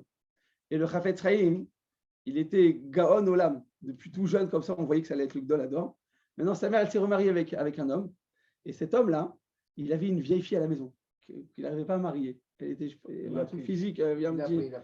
Et le Chafetz Chaim était tout jeune. Et c'était le Gaon, c'est-à-dire c'était le Ilouï de toute la ville là-bas. C'était certain qu'il allait, on allait se marier. On allait le prendre en tant que khatan, on allait tout lui donner, on allait lui donner l'argent. Et il a dit maman, et il voyait que sa mère, elle était, son mari disait écoute, ton fils là, il va se marier avec ma fille. Il dit non, je ne peux pas faire ça, mon fils, c'est Gdol Hador là-bas. Il a tous les prétendantes qui tapent à la porte depuis l'âge de 14 ans. Déjà, on attendait qu'ils soient prêts à marier, ils étaient prêts à payer. Il dit mais attends, je suis ton mari, c'est moi qui décide. Et je te demande que ton fils se marie avec ma fille. C'est dur quand même de faire ça. Mais bon, à l'époque, c'était comme ça. Et la mère, elle prenait ça sur elle. Et un jour, il a vu sa mère, elle pleurait. Il dit maman, pourquoi tu pleures? Et elle a craqué. Elle dit écoute, voilà, ça fait plus d'1 an que mon mari, il me met de la pression et je ne sais pas quoi faire. Je dis mais il n'y a pas de problème, je vais accepter de marier avec elle. Mais pas qu'elle était. C'était pas le meilleur parti, on va dire. Il a accepté. Béhémet, il a eu des enfants. Et tous les enfants qu'il a eu, c'est de la première femme. Et Béhémet, il dit qu'il a été méhid quand elle est niftar, donc elle est niftar, parce qu'en plus elle était malade, elle était maladive comme ça, donc elle est morte finalement au bout de quelques années. Et il a eu ces enfants-là, et il a écrit là-bas, que dans le dessin, on raconte que le Chafetz Chaim, il s'est remarié avec une deuxième femme. Il a dit à ses enfants, vous savez, les gens ils disent ouais, le pauvre, le Chafetz Chaim s'est marié avec une femme de force. Il dit mais finalement, tout ce que j'ai pu étudier à la Torah, c'est grâce à elle. Elle gérait tout, vous savez qu'il avait une macolette, le Chafetz Chaim, il avait un magasin. C'est sa femme qui gérait tout, elle prenait tout sur elle, c'était comme une maman pour lui, elle était plus âgée que lui. Eh bien, elle a tout géré, et comme ça, il a pu étudier la Torah. Il dit, sachez que si j'étais pas marié avec elle, je n'aurais pas pu devenir tellement grand en Torah, je n'aurais pas pu écrire le Mishnah Berurah, je n'aurais pas pu m'investir tellement. Des fois, on est mévataire quelque part, on gagne notre part. Dans la vie, je crois que tu es mévataire, mais en fait, tu gagnes. Quand on est mévataire, quand on renonce, quand on laisse la place à l'autre, on croit qu'on perd, sachez qu'on ne peut jamais perdre en étant mévataire, ce n'est pas possible. Comme il disait le Rav Steinman, il dit, Na'ar Haïti, Gam Zakanti, V'lo Haïti Mevater Mafsid. Il dit, de toute ma vie, le Rav Steinman, il a vécu plus de 100 ans. Il dit, toute ma vie, j'ai vu les gens qui sont mévataires, ils gagnent tout le temps. À la fin, ils vont toujours gagner. Une personne qui est mévataire, à la fin, il va gagner. Donc, on disait que quoi? Voici la preuve, nous dit Shulchan Aruch, dans lequel une personne, elle doit travailler toutes ses forces. Et il nous fait du moussa. Shulchan Aruch, c'est le seul endroit dans lequel je me rappelle que c'est écrit comme ça. Chéri Yaakov Atzadik Amar. Yaakov, d'habitude, on l'appelle comment? Yaakov Avinu. Ben, le seul endroit dans lequel on va dire Yaakov Atzadik, c'est ici. Yaakov, c'est. Comment dire? C'est. Ouais, c'est Avinu. Pourquoi on est tous dans le textile? Parce que Moshe Avinu. Moshe Rabbeinu. Mais là, je me suis dit Yaakov Atzadik. Il n'était pas dans le textile alors, Yaakov. Il n'est pas Avinu. Mais après, une fois, je marchais dans la rue, j'ai vu un magasin dans la rue, ça s'appelle Volder en Tzadik. Volder en Tzadik, je vois Yaakov Atzadik. Voilà, il est dans le textile lui aussi. Donc, Yaakov Atzadik, c'est le Shulchan Aruch, il se permet de donner un Torah, un titre à Yaakov, c'est le tour qui fait ça. Mais il le reprend. Yaakov Atzadik Amar. Pourquoi je sais d'où est la preuve que je dois travailler de toutes mes forces? Qui bechol kochi avati et avichen. Quand Yaakov Avinu, il va partir de chez son beau-père, d'accord? Mais qu'est-ce qu'il va faire? Il va dire à ses femmes, à Rachel et Léa, il dit écoute, on n'en peut plus, ça y est, ça fait plus de 20 ans qu'on travaille ici, on doit partir. Il dit, et pourquoi je lui dis que j'ai le droit de partir? Il s'est sauvé comme ça en pleine nuit parce qu'il ne voulait pas le laisser partir, c'est lui qui avait toute la bracha dans sa maison. Il dit pourquoi j'ai le droit de partir? Qui bechol kochi avati et avichen. J'ai travaillé votre père de toutes mes forces. Je me suis investi. Lui, c'était le berger de son père. Il lui a amené toute la bracha dans la maison. Il dit bechol kochi avati et avichen. J'ai travaillé pour votre père de toutes mes forces. Les fichach natal sraro av baolamazé. Quand tu travailles et que tu es une personne honnête dans ton travail, tu vas également jouir du salaire dans ce monde-ci. Chez Nehemar, Vaïfrot, Aïch, Meod, Meod. Le Shulchan donne une ségoula. On adore les ségoulas, nous. Eh bien, on va essayer la ségoula. Tu veux être très riche, Vaïfrot, Aïch, Meod, Meod. On dit Meod, Meod, elle utilise un superlatif parce que la richesse, elle vient de l'honnêteté. Plus une personne est honnête, plus elle a des chances de devenir riche. Parce que le tsinor, parce que le conduit par lequel Hachem, c'est Hachem qui envoie la bracha, c'est pas l'homme. Alors, le conduit, il est propre. Quand il est propre, alors Hachem, il peut donner. Mais quand le conduit, il est sale, quand le conduit, il est obstru, c'est bouché. Donc, on va envoyer, ça ne va pas passer. Ça va passer en petite quantité. Donc, plus tu es honnête, plus tu amènes sur toi la bracha. Donc, à Botaï, on voit qu'une personne, elle doit travailler au maximum pour le bien de son patron. Et donc, elle doit s'investir au maximum comme a fait Yaakov Avinu. Donc, à Botaï, on revient à ce qu'on disait. On a dit comme ça. Qu'est-ce qui se passe si maintenant, on va prendre, regardez une seconde, la deuxième feuille.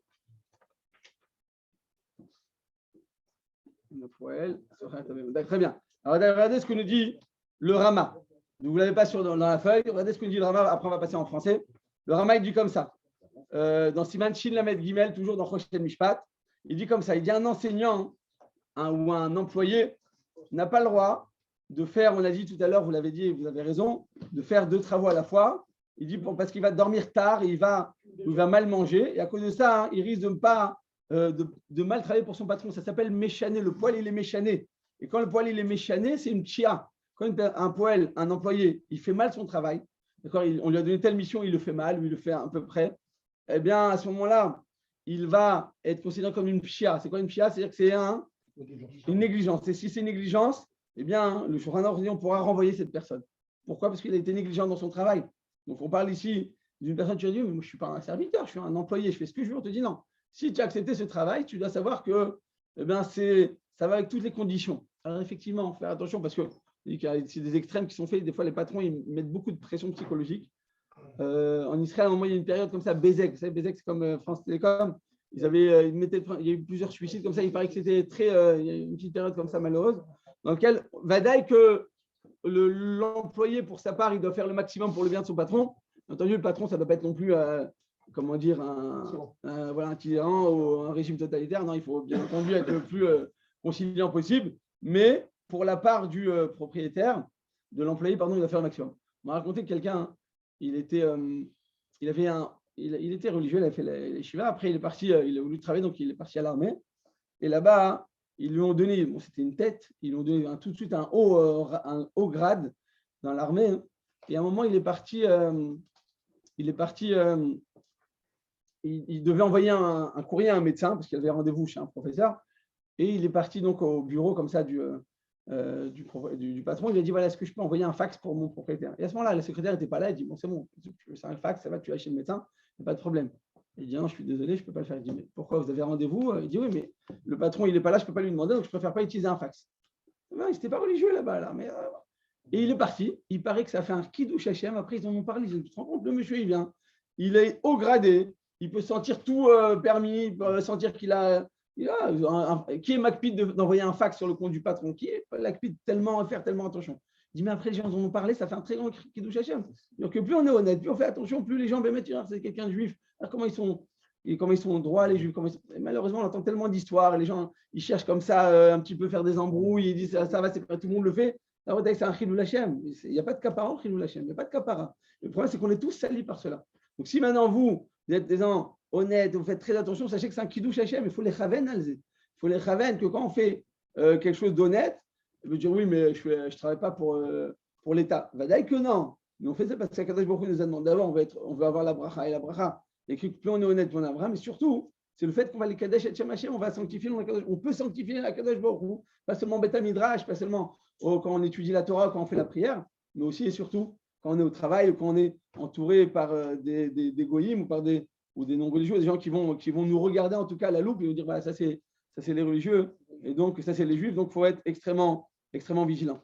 Alors à Botaï, il faut savoir que si maintenant, on revient à ce qu'on dit tout à l'heure, si maintenant le médecin il considère que cette personne est obligée de faire tel et tel régime pour sa santé physique ou sa santé même morale, alors oui, il aura le droit de faire un régime, parce que même si je dis que tu n'as pas le droit d'avoir faim, mais là, c'est pour son bien-être.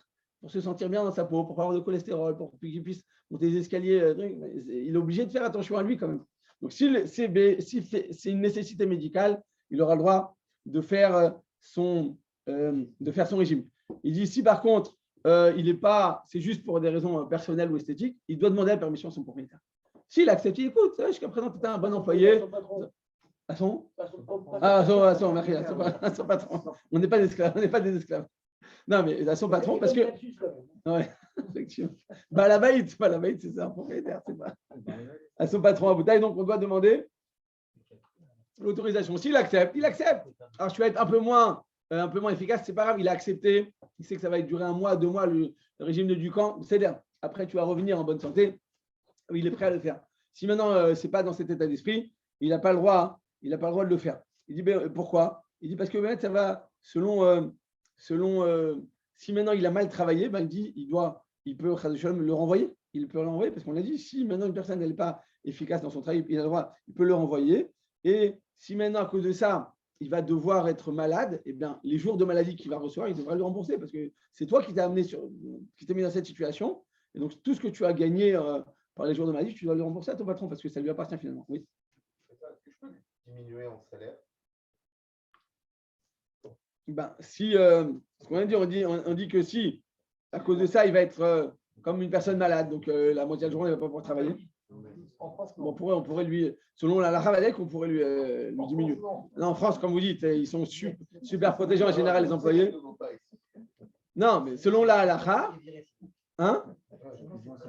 Ouais, selon la halakha. C'est-à-dire? Une prime, c'est discrétionnaire.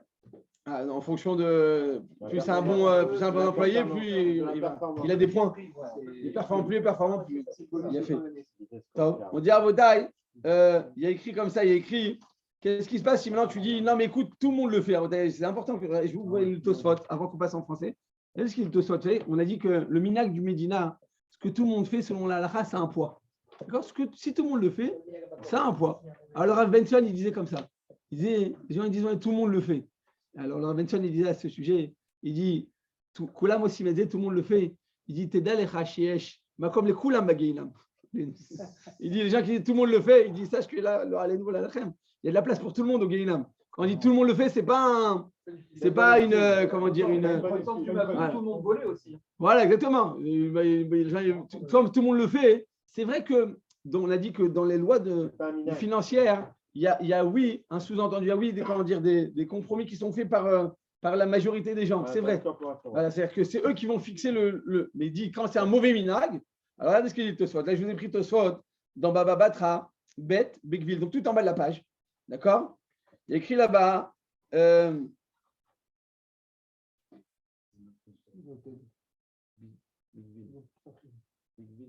bon, on va arriver directement à la phrase, parce qu'après, je voudrais qu'on arrive en français quand même pour.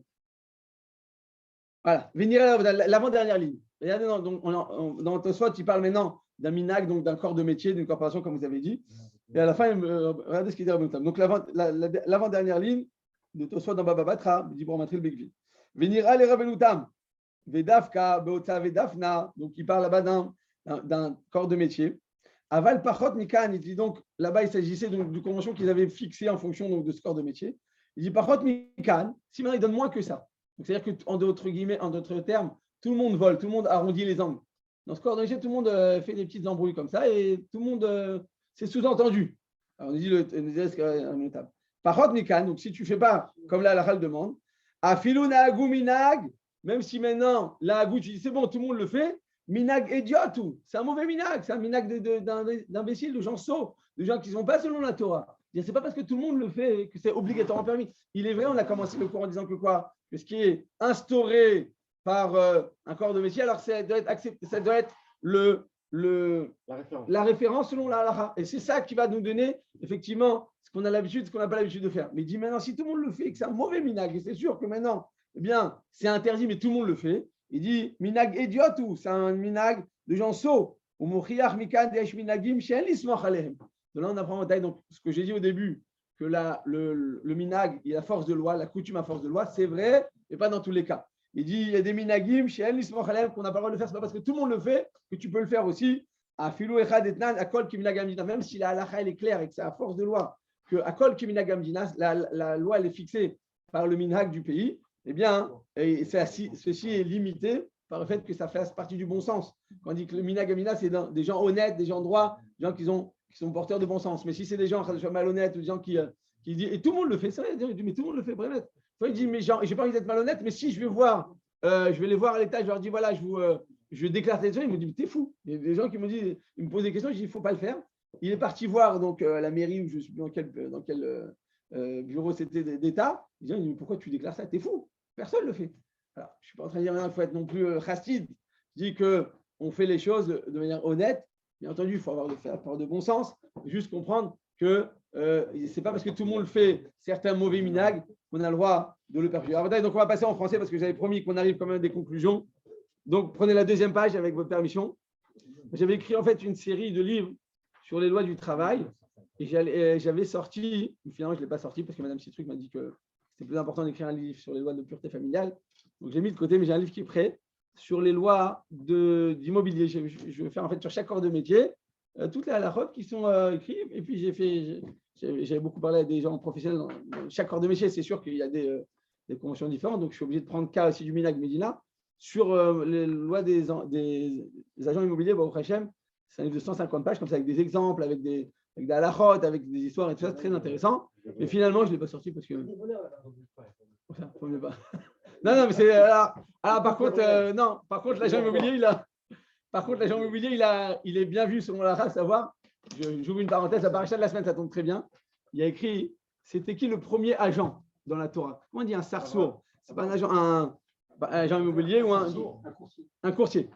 Le premier intermédiaire, c'était qui le premier? C'est Moshe Rabbeinu. Moshe Rabbeinu, ça a été le premier courtier ou courtier? Courtier. Pourquoi? C'est écrit qu'Akadosh Baruch Hu lui a donné la Torah. Il a dit, tu le donneras à Israël. En fait, c'est quoi un courtier? Un intermédiaire, c'est quoi? Vous êtes intéressé par acheter telle marchandise. Moi, je connais le vendeur de tel et je fais et Magialik et ça. J'ai rien fait, moi, en réalité. Je vous ai mis en relation, je prends une commission. Eh bien, cette commission à vos tailles, c'est un corps de métier de juif. Parce que Moshe Rabbeinu, il y a écrit Sarsour. C'est quoi Sarsour? C'est un intermédiaire. C'est un courtier. C'est le métier par excellence de Moshe Rabbeinu. Et quel a été le salaire de la Torah? Nous dit Kadosh Baruch Hu lui a donné la Torah pour lui. Et il lui a dit, tu la donneras à Israël. Il a donné à Israël, c'est lui qui a décidé. Donc d'abord, il a brisé la table, après il a donné le deuxième. Et il a écrit qu'Hachem, il a dit, écoute, comme cadeau, je t'offre en tant que courtier, en tant qu'intermédiaire, je te donne quoi? Je te donne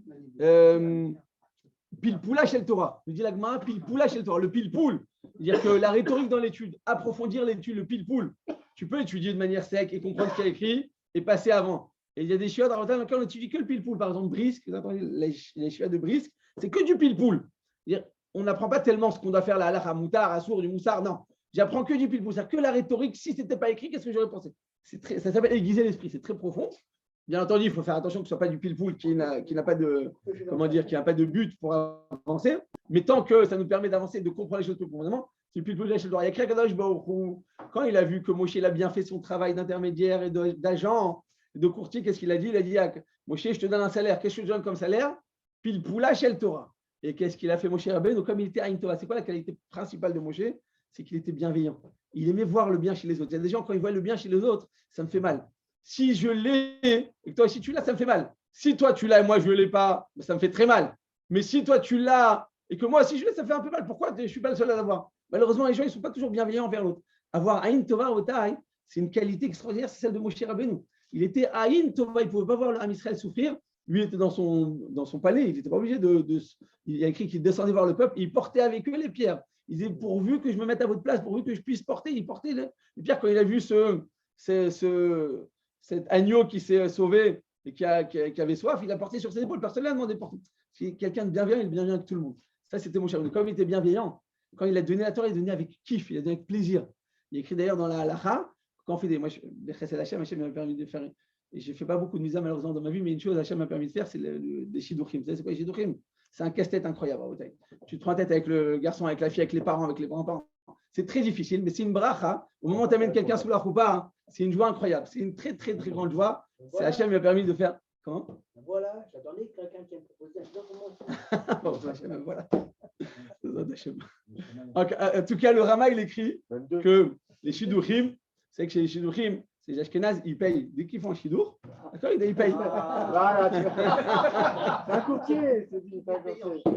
Non, parce qu'il dit non, mais sachez que c'est un vrai travail. On croit que c'est comme ça. Je te propose. Sachez que c'est. Il y a écrit là-bas, il y a écrit dans la halakha, il y a écrit à Otaï que le kesef, l'argent qu'on donne au moment d'un chidour, écrit c'est l'argent le plus beau. Je dis pourquoi c'est l'argent? En général, chez les Français, on ne prend pas d'argent pour ça. Pour Hachem, on continue à faire ça toute notre vie sans argent. Mais les gens, qui ont l'habitude, tu es obligé de le payer. D'ailleurs, on va sur le minac du pays. Les Ashkénazes, ils payent quoi qu'il arrive. Et il dit, mais cet argent-là, il a plus grande bracha dedans. Il dit pourquoi? Parce que comment il le donne? Il le donne avec la joie. Tu as marié mon fils, tu as marié ma fille, je suis content. Il donne avec le kiff, il donne avec le cœur. Un argent qu'on a avec le cœur et la bracha dedans. Il y a des gens, allez nous, quand ils doivent payer, quand je suis à l'aéroport, moi je voyage de temps à autre, une fois par an presque. Eh bien, quand je voyage, il y a des gens, ils doivent payer supplément, il maudit la personne, il dit, mais pourquoi tu maudis? Il dit, de toute façon, je dois payer autant que ça lui sert pour les médicaments. Alors, allez nous, je dis, fais attention à ta manière de parler. Mais quand tu sors les choses avec le cœur, c'est l'argent avec la bracha. Et en tout cas, eh bien, il y a écrit comme ça, que quand une personne, pourquoi je vais parler de l'argent de la bracha? Parce que ça, c'est un argent qu'on donne avec le cœur. Donc, Avoda, il est écrit dans la halakha, on doit faire attention. Donc, je vous fais un résumé, vous le gardez, mais je vous le dis rapidement que donc j'ai d'abord traduit la première partie du Shouran qu'on vient de dire. On doit faire une ascension, très attention de ne pas faire de mitzvah sur le compte du propriétaire, sur le compte de mon patron, de mon employeur. Pourquoi? Parce que ce serait une avéra, ça s'appelle mitzvah baba avéra. Si je fais une mitzvah pendant que je suis au travail, ce n'est pas une mitzvah, ça s'appelle mitzvah baba avéra. On raconte qu'une fois, pendant la visite d'Berstein, il y avait quelqu'un qui était dans un bureau de l'État et il va pour. Donc, quelqu'un appelle et dit voilà, est-ce que vous pouvez me faire telle chose? Il dit oui, très bien. Comment vous appelez? Il lui donne son nom. Je crois que c'est Rav Shlomo Levinstein. Rav Shlomo Levinstein, c'est un Rav qui fait beaucoup de rachot. C'est quoi, Rav Levinstein de la radio? Alors écoutez, je vous fais le truc, mais faites-moi un Dvar Torah. 5 minutes, après je vais vous faire un kiff. C'est un religieux, il tombe sur le Rav comme ça par hasard. Alors, il dit je suis désolé, je ne peux pas te le faire. Il dit pourquoi? Il dit parce que tu es au travail, tu es maintenant chez ton patron, et si maintenant je te fais un Dvar Torah de 5 minutes, pendant 5 minutes, tu ne vas pas travailler à cause de moi. Donc ce n'est pas une mitzvah, c'est une avéra. Ça s'appelle mitzvah. Ababa Avera, tu crois que tu fais une mitzvah, en fait, tu fais une Avera. Au lieu de travailler pour ton compte, tu sers à Kadosh Baruch Hu. Alors, comment tu vas servir à Kadosh Baruch Hu au travail? En étant honnête, en étant droit, en étant un exemple, en étant quelqu'un d'investi pour ton patron. Ça, c'est un Kiddush Hashem. C'est ça ce qu'à Kadosh Baruch Hu attend de nous. C'est-à-dire qu'il y a un temps pour chaque chose. Au travail, tu travailles. Au Beth Midrash, tu étudies. Il y a des gens, ils sont au Beth Midrash, ils parlent de travail. Ils sont au travail, c'est pas comme ça que la Torah le veut. Le CDR, c'est quelque chose qui est essentiel. Donc, on dit, nous dit Shulchan Aruch, un homme, il doit travailler de son mieux et faire tous les efforts pour être scrupuleux, comme il y a écrit, comme être sadique. C'est pour ça que pendant le travail, il faut faire attention de ne pas vaquer à ses occupations. Tout à l'heure, je vous ai dit, voilà, Choni Ameagel et Abba Hilkia. Eux-mêmes, ils ne disaient pas shalom aux gens qui venaient les saluer, parce que c'est du gezel. Tu voles à ce moment-là ton patron, et de cette manière, eh bien, non seulement voler, tu le voles, au niveau de la quantité, ainsi qu'au niveau du rendement et de l'efficacité. Et donc tout ça, c'est interdit. Donc on n'a le droit ni le droit de jeûner, ni le droit de s'affamer pendant la halakha, pendant le travail, parce que c'est un véritable gezel. Et ça, Rabotai, c'est le Shulchan Aruch qui nous dit, donc Rabotai, en conclusion, est-ce que la personne a le droit de faire un jeûne? Si c'est pour des nécessités médicales et morales, oui. Si c'est que pour des nécessités esthétiques, non, à moins qu'elle demande la permission à son patron. Dans le cas où elle le permet, alors elle pourra le faire. Et oui, on pourra diminuer le salaire pendant cette heure. Je l'ai permis, ben oui, mais c'est sous condition que ça ne me coûte pas de l'argent. Je t'ai permis, j'ai fermé les yeux. Je ne vais pas perdre plus d'argent. Donc oui, selon la halakha, on devra diminuer le salaire. Maintenant, je ne sais pas comment on peut le quantifier. Le problème, c'est comment quantifier ça. Comment on arrive à quantifier? C'est très difficile.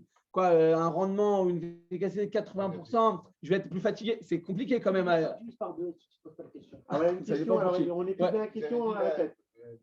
Si c'est le moment de la prière aussi, est-ce que je pourrais aussi quitter mon travail? Vous avez dit, non. La question, donc, une personne elle doit faire mincha pendant son travail. Eh bien, selon la halakha, elle ne devrait pas pouvoir faire mincha. Parce que à ce moment-là, si c'est pendant mes pauses de déjeuner, et par exemple, j'ai 1 heure pour déjeuner, je dois faire mincha à ce moment-là. Mais des fois, ça ne tombe pas pendant les bonnes horaires. En été, à 13h, ce n'est pas encore mincha. On ne peut pas encore faire mincha. Ils ont dispensé la 4e bracha de C'est des Rabbanan. Mais là, c'est de Raïta. La tfila, c'est des Minatora. Donc, dans ce cas-là, on devrait demander la permission au propriétaire et il faudrait rattraper ce quart d'heure à la fin de la tfila. Mais on ne fait pas les corbanotes. Hier, j'étais à Sarcelles pour un fiançailles d'un avraire d'ici.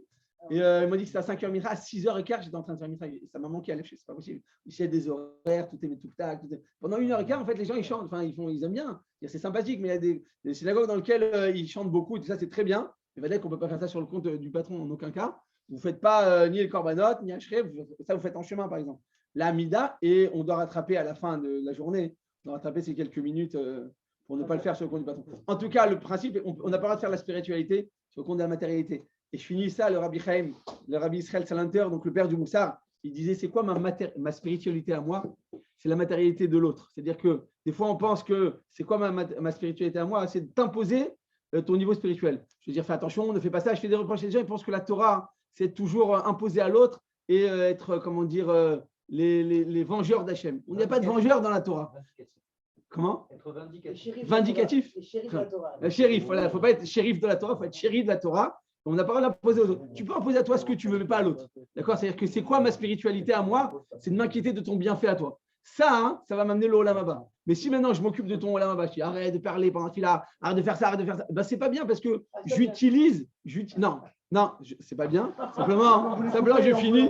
Non, j'ai fini. Je prends le seul endroit dans lequel il dit Goharim, on fait taire quelqu'un qui parle pendant la Chazara de la Amida. Il y a écrit Goharimbo. Il y a écrit, et je finis, il y a écrit comme ça, il y a écrit Avono Gadol Mineso.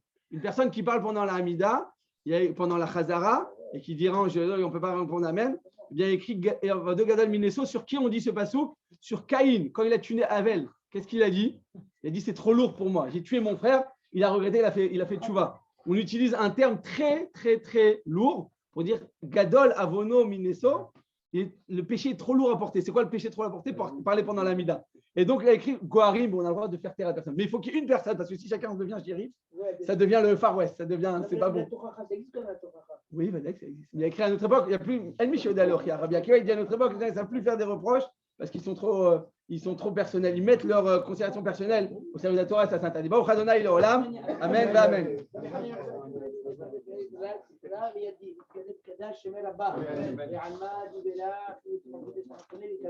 Amen.